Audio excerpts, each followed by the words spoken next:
Muy buenas tardes amigos, un día más, un día caluroso acá en la ciudad de Lima y bueno, con todos estos acontecimientos que han ocurrido a raíz de la liberación de los dos ex líderes, o bueno, líderes terroristas de Sendero Luminoso, Liendo y Osman Moroten, esperando que de repente el Poder Judicial tome algún tipo de acción, aunque bueno, han vuelto a ser juzgados y han cumplido el máximo de la pena, pero esperemos que se tome algún tipo de acción porque de alguna manera el Estado está perdiendo frente al terrorismo, ¿no? Y eso preocupa en estos vacíos de poder que últimamente están ocurriendo a nivel nacional.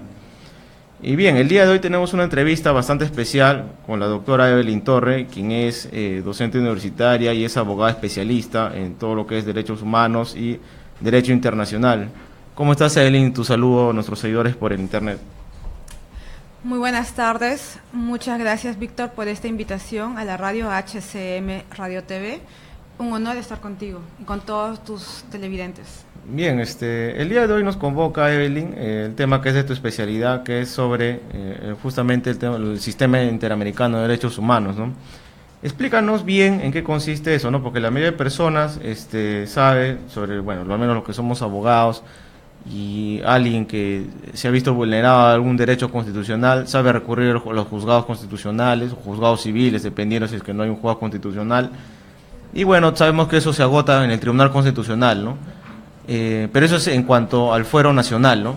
Y ahora, tú que eres especialista en temas de derecho internacional, de protección de derechos humanos, explícanos cómo es esto del sistema de esta instancia supranacional. Mira, te agradezco la pregunta. Tenemos diferentes sistemas de protección a nivel internacional de los derechos humanos. Tenemos el sistema supranacional, que es vía ONU, o el sistema regional vía OEA. En ese segundo caso es el que tú mencionas, el Sistema Interamericano de Derechos Humanos, que a su vez tiene dos organismos principales, que es la Comisión Interamericana de Derechos Humanos y la Corte Interamericana de Derechos Humanos. Entonces, ¿qué sucede cuando a cualquiera de nosotros se nos vulnera uno de nuestros derechos humanos?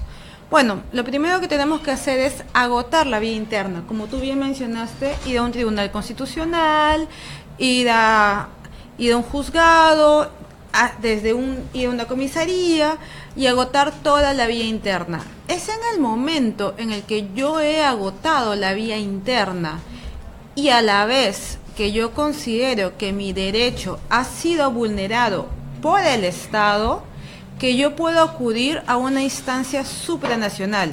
¿Esto qué quiere decir?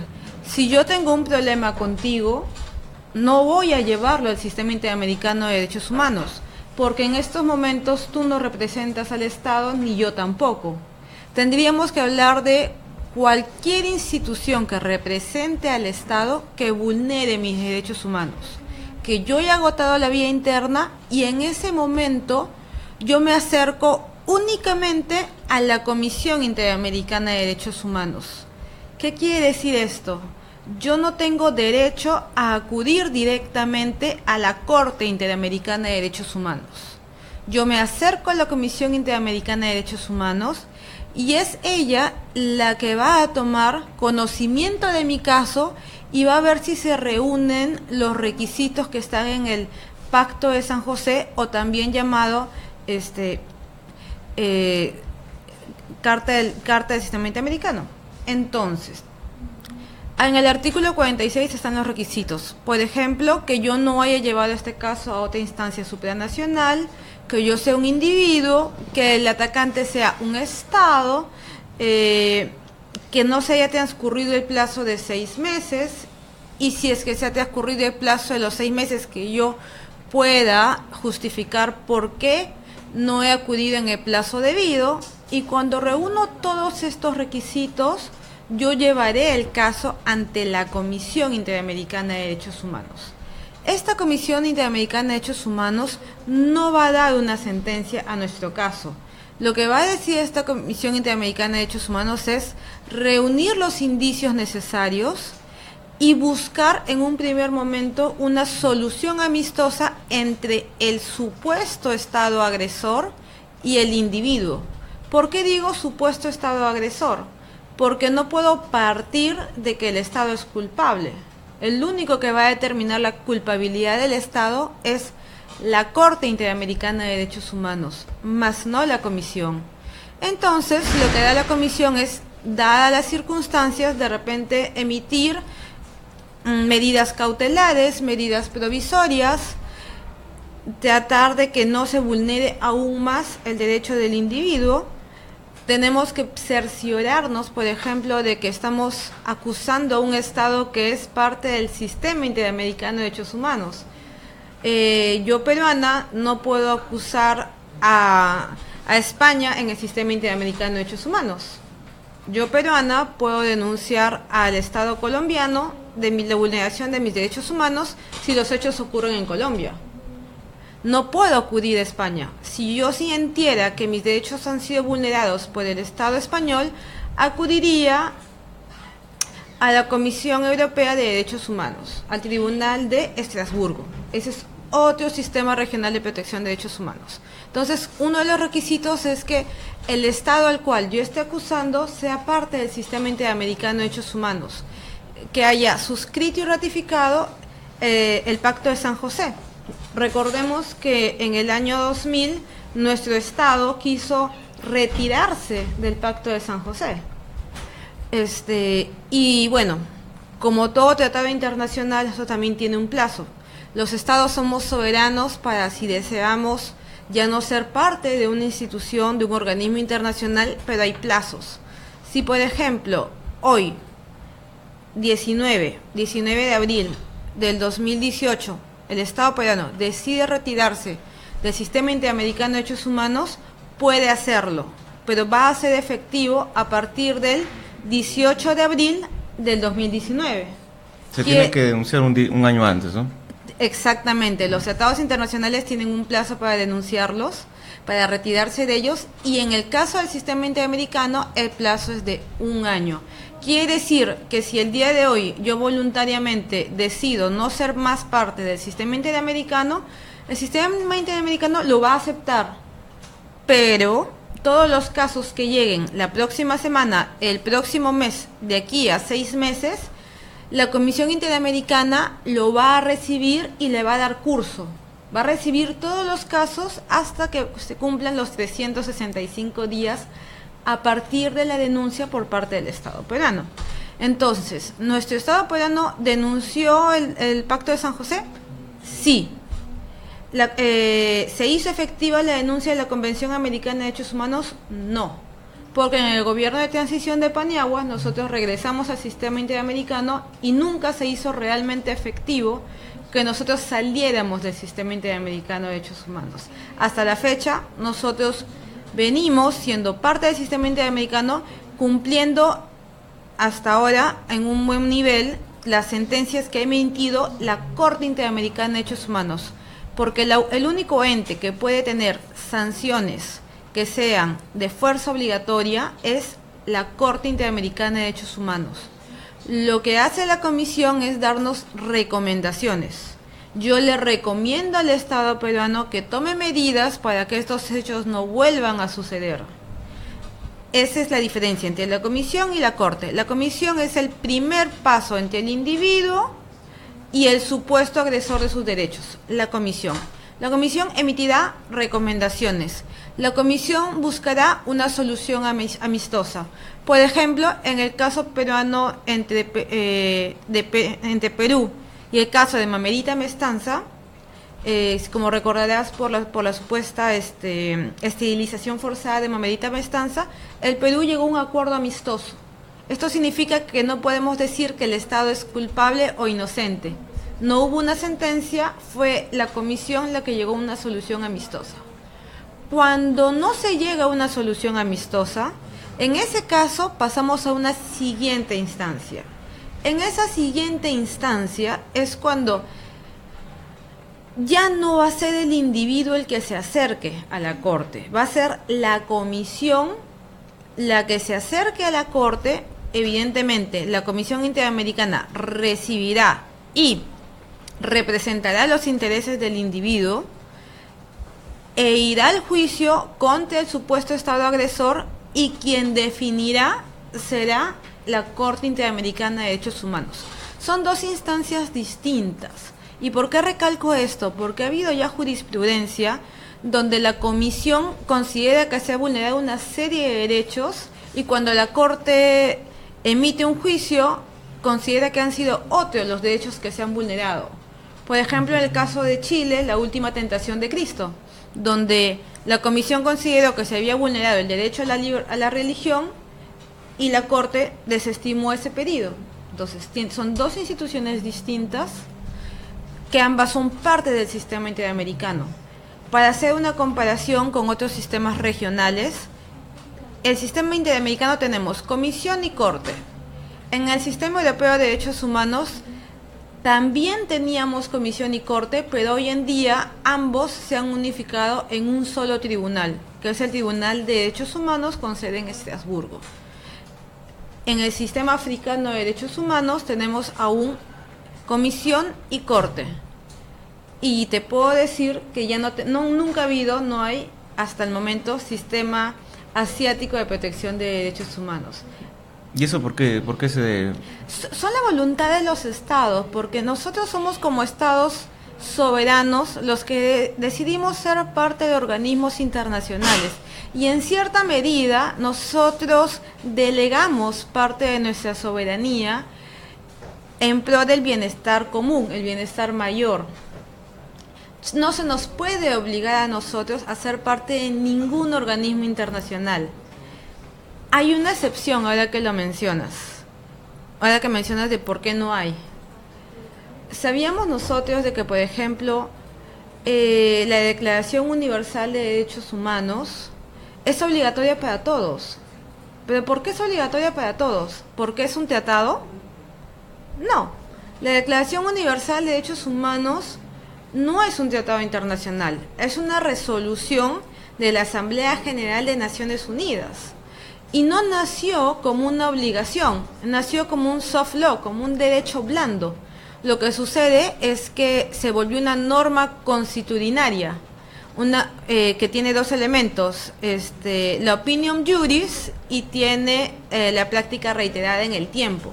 Entonces, hoy en día, la Declaración Universal de Derechos Humanos es erga omnes, de obligatorio cumplimiento para todos, precisamente porque no es un tratado internacional.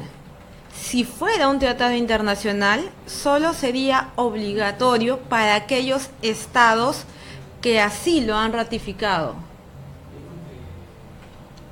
Bien. Entonces tú lo que nos explicas es de que primero la queja o el reclamo, si acaba en el Tribunal Constitucional, que es donde se agota la vía nacional, uno tiene que hacer una demanda, ¿no?, ante la comisión, y si es que la comisión, es decir, el Estado demandado, denunciado, no cumple con las recomendaciones, es cuando la comisión recurre ante la Corte.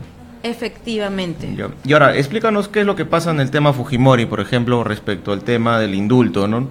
Se hablaba de que se habría vulnerado ahí el Pacto de San José, ¿no? Porque se supone que no se puede, hay un tratado, si no me equivoco, no recuerdo el nombre, que establece de que no se pueden otorgar indultos a aquellos que han sido condenados por delitos de lesa humanidad, ¿no?, como el caso Fujimori. ¿Qué tan cierto es esto? ¿Esto es verdad? ¿Esto es un tema que lo han politizado? ¿Es legal o sí correspondería que se le otorgue, desde el punto de vista legal objetivo, no más allá del aspecto digamos, de pasiones y todo lo que enmarca el pedido del tema Fujimori, ¿no? Desde el punto de vista legal, prácticamente, ¿es viable o no es viable el indulto otorgado? Y esta queja que elevaron estas observaciones que elevaron los familiares, que incluso ya se llegó a ver en una audiencia de la Corte, si no me equivoco, ¿no?, en el cual hasta ahora no emite una opinión, ¿no?, sobre si es legal o no es legal el indulto otorgado, ¿no? No sé qué piensas sobre eso. Hay que separar el aspecto legal en dos grandes ramas para poder responder esta pregunta. En el caso Barrios Altos y La Cantuta, que son sentencias firmes en el sistema interamericano de derechos humanos, no solamente se sentenciaron a las personas que corresponden, sino que en la sentencia interpretativa de las mismas, lo que se afirmó es: no existe ningún beneficio para ningún condenado por violación de derechos humanos. Entonces, esa sentencia es erga omnes para el Estado peruano, o sea, de obligatorio cumplimiento. ¿Qué significa esto?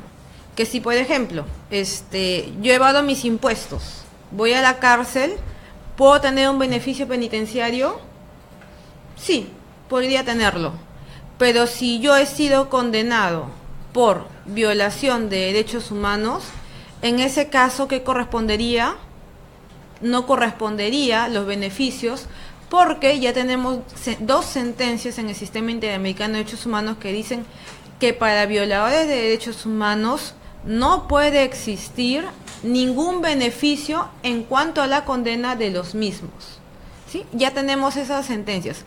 Y recordemos también que nosotros tenemos en la pirámide de Kelsen por encima de todo la Constitución. Eso es verdad. Y nosotros tenemos dos tipos de tratados internacionales. Los tratados internacionales como un TLC, un tratado de libre comercio, o un tratado en materia de derechos humanos. La generalidad de tratados internacionales tienden a rango legal.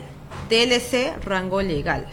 Tratados internacionales en materia de derechos humanos son los únicos que tienen rango constitucional.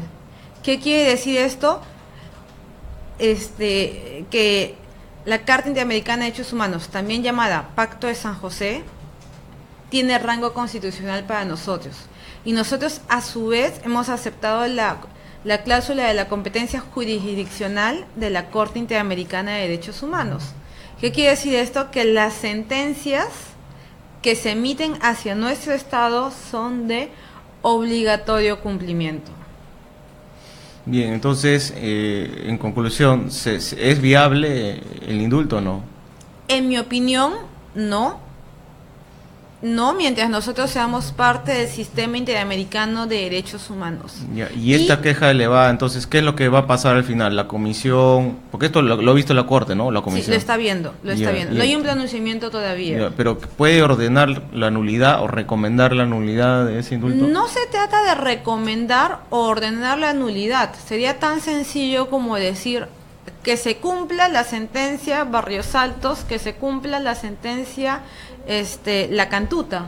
O sea, no necesito emitir una nueva opinión, puesto que yo ya la he dado. O sea, es como preguntarte A, B, C, D, E, F sobre algo que yo ya te ordené. El sistema interamericano, la Corte Interamericana ya emitió pronunciamiento. Nosotros queremos buscar alternativas, lo buscamos, pero aún así, si lo quisiéramos hacer, una solución sería salir del sistema interamericano, que se cumple el plazo del año y se da para sanciones futuras, porque esto no va a ser retroactivo. Acuérdate que la sentencia que ya se emitió se está cumpliendo, se debe seguir cumpliendo. Es mi opinión. Bien, está muy bien. Yo también comparto parte de lo que tú mencionas. Y ahora cambiando del tema, porque en verdad nos queda ahora sí claro cómo es esto del sistema interamericano de derechos humanos, y bueno, tú mencionaste que esto es para toda América, ¿no? ¿Estados Unidos está suscrito a este sistema? Esto es algo muy curioso, porque tú sabes que la Comisión Interamericana de Derechos Humanos se encuentra en Washington, mientras que la Corte Interamericana se encuentra en San José. Entonces, si la Comisión Interamericana de Derechos Humanos se encuentra en Estados Unidos, entendemos que sí, Estados Unidos es parte del sistema interamericano de derechos humanos, aunque en los hechos no se puede recordar sentencias en las cuales Estados Unidos haya acatado. De hecho, no es parte del sistema interamericano de derechos humanos, pero hay una sentencia muy célebre contra Estados Unidos. No sé si recuerdas el caso Nicaragua-Costa Rica, un caso en el cual hubieron acciones paramilitares de Estados Unidos contra Costa Rica, y bueno, Costa Rica demanda internacionalmente, no ante el sistema interamericano, sino ante la Corte Internacional de Justicia, por la responsabilidad internacional que ha acarreado a Estados Unidos. Esto lleva un proceso, el proceso culmina, y finalmente la sentencia es a favor de Nicaragua.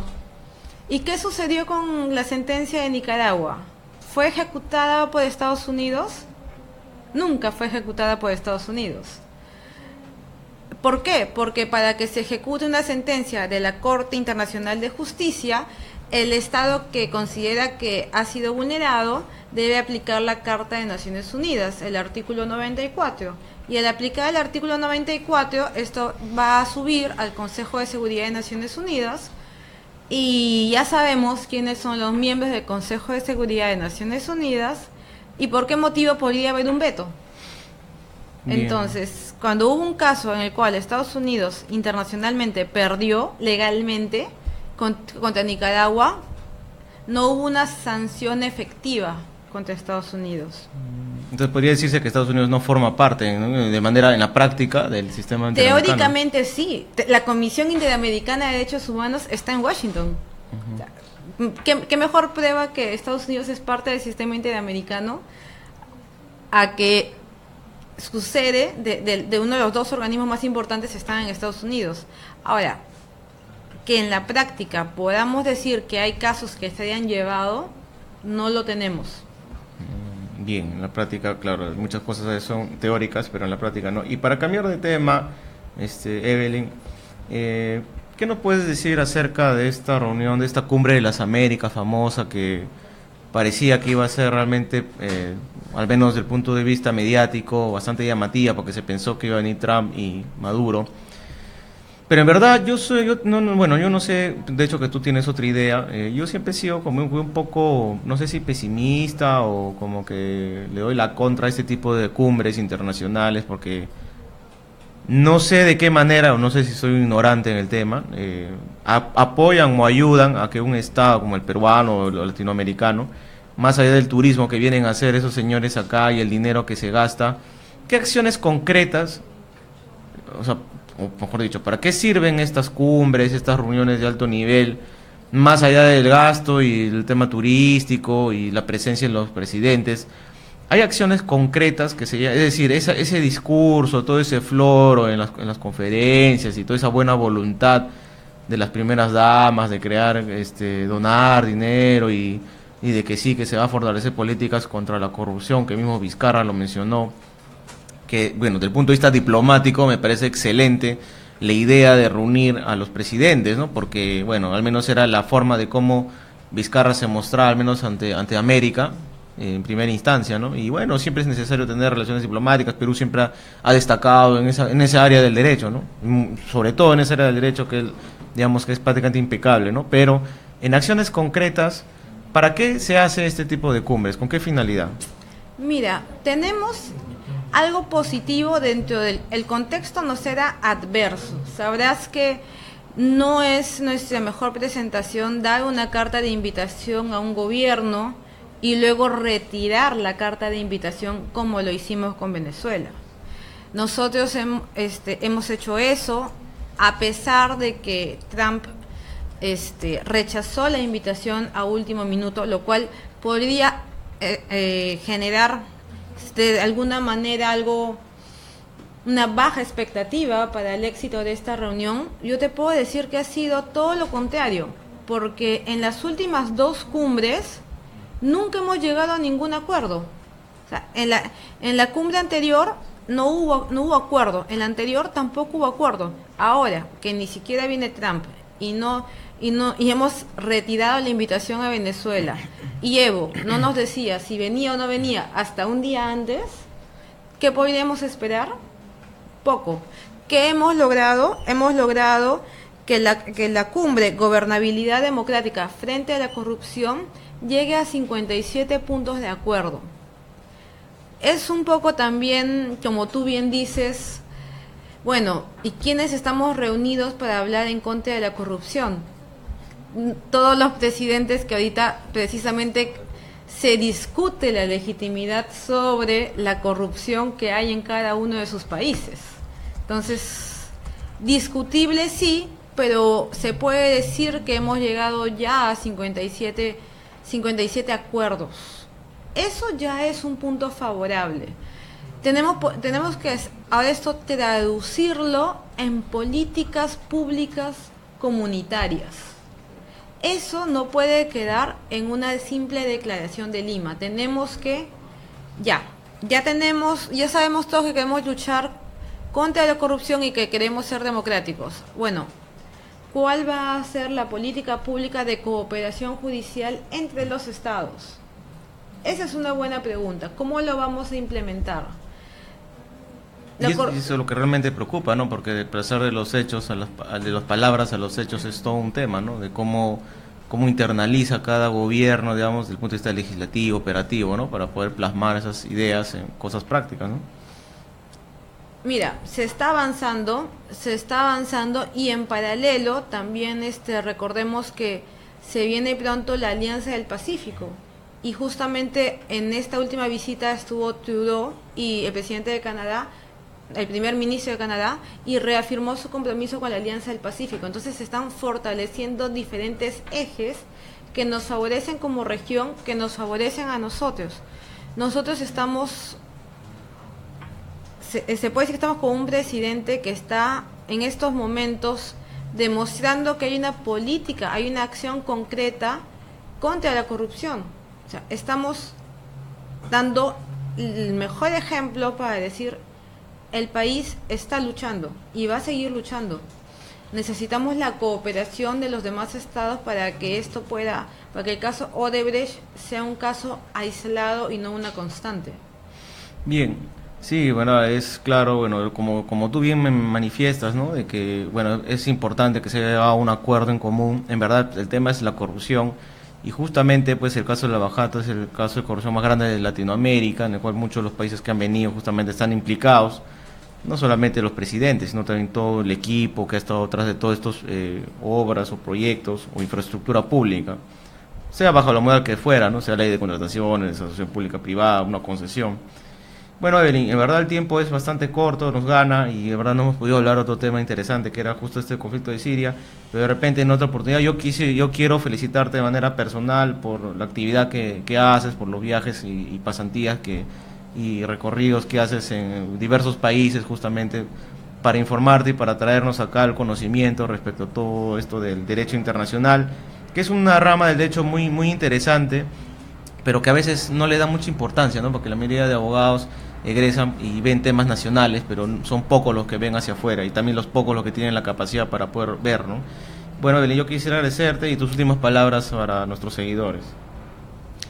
Muchísimas gracias, Víctor, muchísimas gracias HCM Radio TV, y bueno, queda una próxima oportunidad en la que podemos seguir conversando sobre Siria y todo el tema del derecho internacional humanitario que viene, sí. Que la posición Estados Unidos, Rusia, Siria es todo un tema tan complejo que nos tomaría todo un programa entero solo hablar de eso, comprender la complejidad. Bien, gracias Evelyn, bueno, será hasta el próximo viernes en un programa más. Muchísimas gracias. Gracias.